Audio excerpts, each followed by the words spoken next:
समय साल 1974। हवा के ठंडे झोंके आराम कर रहे मजदूरों के पसीने को सुखाने का काम कर रहे हैं, लेकिन हवा में पसीने की दुर्गंध और बुजुर्गों के कर्राहने की आवाज़ गूंज रही है। तभी दूर से एक व्यक्ति भागा आता है जिसके हाथ में कुछ कागज का टुकड़ा दिखाई दे रहा था। उसे देखकर वहाँ के सुपरवाइजर उसे रोककर पूछता है कि क्या हुआ, इतना बदहवास कहाँ जा रहे हो।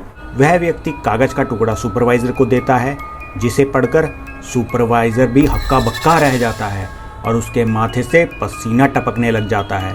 यह दृश्य किसी फिल्म से कम नहीं लग रहा है ना, लेकिन यह वाकया सच में हुआ है, जिसके पीछे एक कहानी छुपी है जिसे जानकर आप भी सहम जाओगे। पूरी कहानी जानने के लिए हमें वक्त में थोड़ा पीछे जाना पड़ेगा और खोलनी पड़ेगी अनदेखी चीज़ें जिसे जापान कभी नहीं बताना चाहता था। आखिर क्या लिखा था उस कागज के टुकड़े में? क्यों जनवरी के ठंडे मौसम में भी उस सुपरवाइजर के माथे से पसीना टपकने लगा? जापान ने क्या छुपा रखा था पूरी दुनिया से? और कुछ लोगों के लिए यह नए जीवन मिलने से कम वाकया नहीं था, तो किसी के लिए ना बोली जा सकने वाली घटना। पूरी कहानी और इसके पीछे घटनाक्रम को जानने से पहले अगर आपने फैक्ट्स मिस्ट्रीज इन हिंदी चैनल को सब्सक्राइब नहीं किया है तो फटाफट कर दीजिए। अपने सामने जो आप देख रहे हैं यह एक ऐसी जगह है जिसे लोग गोस्ट आइलैंड भी कहते हैं, क्योंकि किसी वक्त यह आइलैंड दुनिया का सबसे घनी आबादी वाला स्थान था, पर आज के समय में यहाँ जाने से लोग कतराते हैं। वैसे तो यहाँ के घर पक्के बने थे, लेकिन आज की हालत ऐसी है इनकी जो कभी भी भर भरा कर गिर सकते हैं और लोगों की कीमती सामान आज तक यहाँ पर मौजूद हैं, लेकिन उसे इस्तेमाल करने वाला एक भी इंसान नहीं। ऐसा नहीं है कि सिर्फ रहने के लिए ही पक्के घर थे यहाँ पर school, cinema hall, swimming pool, अस्पताल, सुपरमार्केट सब थी, जिसकी एक आम इंसान को ज़रूरत पड़ती है। लेकिन फिर भी क्या था ऐसा उस कागज के टुकड़े में कि यहाँ रह रहे लोग सब छोड़ छाड़ कर बस रातों रात भाग निकले? जापान जैसा देश जो दुनिया में इतनी तरक्की कर चुका है, फिर भी उसने 35 साल तक किसी को इसके अंदर तक जाने की इजाज़त नहीं दी। आखिर क्या था इस गोस्ट आइलैंड के अंदर? इस आइलैंड का नाम है हाशिमा आइलैंड, जो जापान के शहर नागासाकी से बस 15 किलोमीटर दूर साउथ चाइना सी में मौजूद है। कुछ लोग इसे बैटलशिप आइलैंड भी कहते हैं, क्योंकि हुबहू इसका ढांचा वैसा ही प्रतीत होता है समुद्र में। ध्यान रहे कि समुद्र में इसके आसपास तकरीबन 500 आइलैंड ऐसे हैं जहां कोई आबादी नहीं है, फिर भी कुछ अलग महत्व है इस आइलैंड का। लेकिन क्या? जरा सांसें थाम कर बैठिए, जल्दी ही आपको पता लग जाएगा। हाशिमा द्वीप की कहानी 19वीं सदी के अंत में शुरू होती है, जब जापान में औद्योगिक क्रांति अपने चरम पर थी, जिसमें हाशिमा आइलैंड ने जापान की इकोनॉमी को बूस्ट करने के लिए एक बहुत बड़ा योगदान दिया था। आप भी सोच रहे होंगे कि यह तो बिल्कुल बंजर आइलैंड है, तो कैसे इसने इकोनॉमी को बूस्ट किया जापान की? दरअसल यहाँ किसी समय में कोयले की माइनिंग करी जाती थी। अगर हम बात करें तो 150 सालों में 1,65,00,000 टन कोयला निकाला गया था यहाँ से। जहाँ पर कोयले की बात हो रही है, तो आइए यह भी जान लेते हैं कि कोयला कैसे और कब खोजा गया।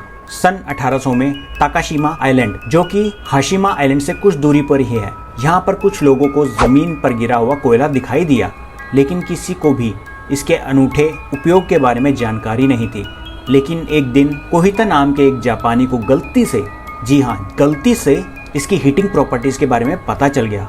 फिर क्या था? तब से ताकाशिमा आइलैंड के लोगों ने कोयला इकट्ठा करना शुरू कर दिया और इसका प्रयोग वो गर्म पानी, खाना बनाना और अपने घर को गर्म रखने में करने लग गए। लेकिन ये चीज़ें यहाँ ख़त्म नहीं हुई। जैसे ही दुनिया को इसके बारे में पता चला, तो 1850 तक ताकाशिमा आइलैंड एक शिपिंग हब बन चुका था, जहाँ दुनिया भर के समुद्री जहाज आने लग गए थे। अमेरिका और चीन के बीच में यह एक ऐसी जगह बन गई थी जहां पर इंटरनेशनल कार्गो शिप्स रुकने लग गई थी। तेजी से बदलती मानवता की आगे बढ़ने की होड़ इस कदर बढ़ चुकी थी कि समुद्री जहाज़ों को स्टीम इंजन में बदला जाने का काम जोरों शोरों से चल रहा था। आखिर क्यों? क्योंकि ये तेज चलते थे और कम समय में ज्यादा सामान ले जाते थे। नागासाकी पोर्ट पर यह समुद्री जहाज आकर रुकते तो थे, लेकिन इन्हें आगे बढ़ने के लिए जिस चीज की जरूरत पड़ती थी वो थी कोयला। तो कोयला लेने के लिए नागासाकी पोर्ट के पास ही आइलैंड था ताकाशिमा, जहां से सारा कोयला उधर लाया जाता था और फिर इन शिप्स की रिफ्यूलिंग करी जाती थी ताकि ये आगे समुद्र में जा सके। लेकिन जल्दी ही सारा कोयला यहाँ खत्म होने की कगार पर आ गया। पर कोयले की डिमांड तो बढ़ती जा रही थी। तो जापान के अधिकारियों ने आसपास के आइलैंड्स में जाकर खोज करने लगे और तभी उन्हें इस आइलैंड का पता चला जहाँ पर कोयला भरपूर मात्रा में था। आप भी समझ गए होंगे कि मैं किस आइलैंड की बात कर रहा हूँ। जी हाँ, हाशिमा आइलैंड। यहाँ पर अब दबा कर लोगों को लाया जाता था ताकि कोयला निकाला जा सके ज़्यादा से ज़्यादा और उसकी डिमांड पूरी करी जा सके। लेकिन फावड़ों और हाथों की मदद से कोयला ज़्यादा नहीं निकाला जा सकता था क्योंकि इसमें समय ज़्यादा लगता था और कोयला निकलता था कम।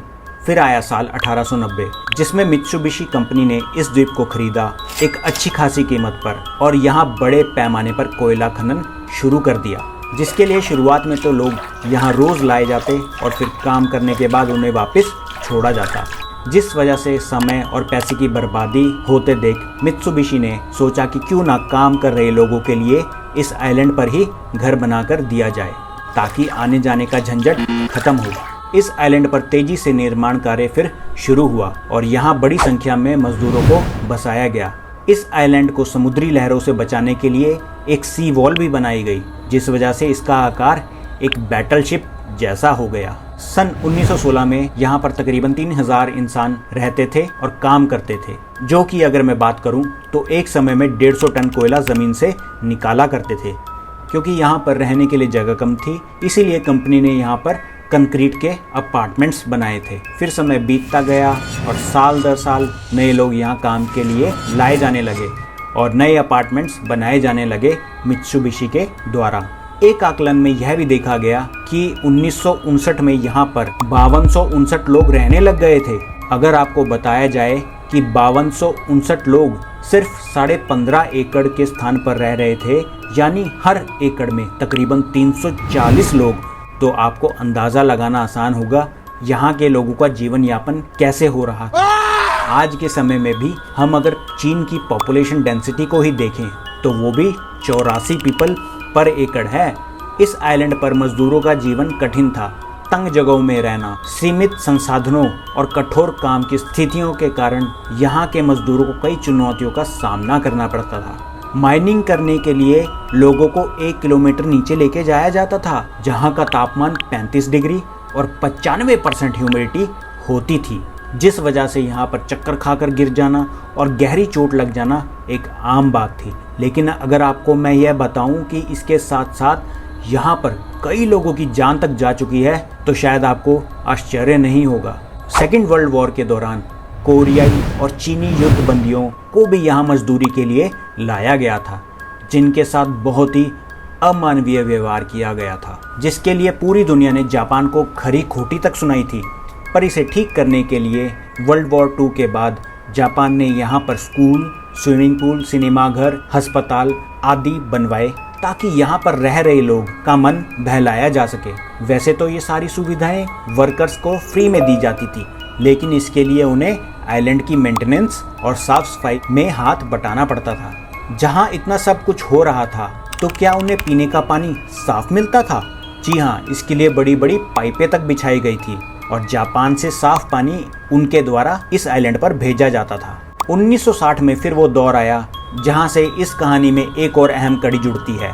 यही वह समय था जिस टाइम स्टीम इंजन का डाउनफॉल शुरू हो गया था, क्योंकि कोयले को सेहत और पर्यावरण दोनों के लिए नुकसानदेह बताया जाने लगा। तो फिर पेट्रोलियम प्रोडक्ट्स ने कोयले को रिप्लेस करना शुरू कर दिया, जिस वजह से इंटरनेशनल मार्केट में कोयले की डिमांड कम होने लगी और इसकी वजह से कोल माइंस बंद होना शुरू हो गई। हाशिमा आइलैंड, जहां पर सिर्फ कोल माइनिंग ही करी जाती थी, वह भी धीरे धीरे इसके शिकंजे में कसती जा रही थी, क्योंकि कोयले की डिमांड कम हो गई थी और उस आइलैंड में जो लोग काम कर रहे थे उनके खर्चे बराबर थे। इसके साथ साथ वहां पर जो प्रोटेक्शन वॉल बनाई गई थी मित्सुबिशी के द्वारा, ताकि समुद्री तूफान अंदर रह रहे लोगों और मशीनों को खराब ना करें, उसकी रिपेयरिंग पर भी ज़्यादा पैसे अब लग रहे थे। तो मित्सुबिशी कंपनी ने सोचा कि अब ये फ़ायदे का सौदा नहीं रहा है। तो 1970 में मित्सुबिशी ने पहले तो 2000 लोगों को यहाँ से निकाल दिया और फिर भी जब बात नहीं बनी तो 15 जनवरी 1974 में कंपनी ने हाशिमा कोल माइन को बंद कर दिया। और ये कड़ी जोड़ती है शुरू में जहाँ से हमने शुरुआत करी थी इस कहानी की। ये वही कागज़ का टुकड़ा था जो वो इंसान भागता हुआ लेकर आया था, जब इंसान के पास कुछ कमाने को नहीं होता तो वो क्या करेगा। यही किया हजारों बचे मजदूरों ने। रातों रात उस आइलैंड या मैं कहूँ हाशिमा आइलैंड को छोड़ दिया। वैसे तो 2005 में जापान ने इस आइलैंड को लोगों के घूमने के लिए खोल दिया है, लेकिन वहाँ पर जो भी घटनाएं घटी थी उन लोगों के साथ वो चीज़ें याद करके आज तक जो लोग वहाँ पर पैदा हुए थे सहम जाते हैं। यह आइलैंड हम इंसानों के साथ साथ फिल्म मेकर्स को भी बड़ा लुभावना लगता है। साल 2011 में यहाँ जेम्स बॉन्ड की फिल्म स्काईफॉल की शूट भी करी गई थी। तो यह थी दोस्तों कहानी हाशिमा आइलैंड की। उम्मीद है आपको इस वीडियो से काफ़ी जानकारी प्राप्त हुई होगी। चैनल को सब्सक्राइब करके आप हमारा हौसला और बढ़ा सकते हैं ताकि हम ऐसी जानकारी भरी वीडियोस आप तक लाते रहें। धन्यवाद।